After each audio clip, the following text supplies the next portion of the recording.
یا خدا یا خدا یا خدا یا خدا مولا مولا مولا مولا مولا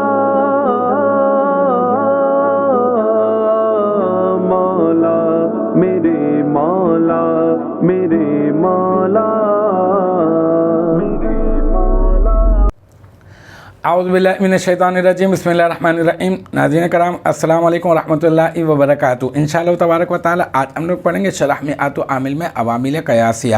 اب تک جو ہے اس سلسلے میں ہم لوگ تقریباً 32 ویڈیوز بنا چکے ہیں۔ انشاءاللہ تبارک و تعالی یہ ہوگا ہمارا پارٹ نمبر 33۔ آج کی جو ہماری عبارت ہے وہ ہے نحو عجبت من ضرب زید، ٹھیک ہے نا۔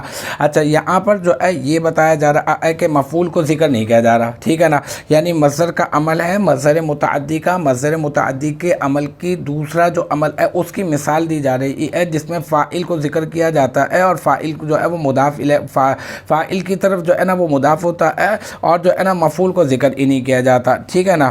فاعل جو ہے مصدر جو ہے وہ فاعل کی طرف مضاف ہوتا ہے اور مفعول کو ذکر نہیں کیا جاتا ہے۔ تو نحو عجبت من ضرب زید، نحو جو ہے یہ مضاف بن جائے گا کیونکہ یہ مثال دینے کے لیے لایا جاتا ہے اور ما قبل مثال مبتدا محذوف کی خبر ہوا کرتا ہے۔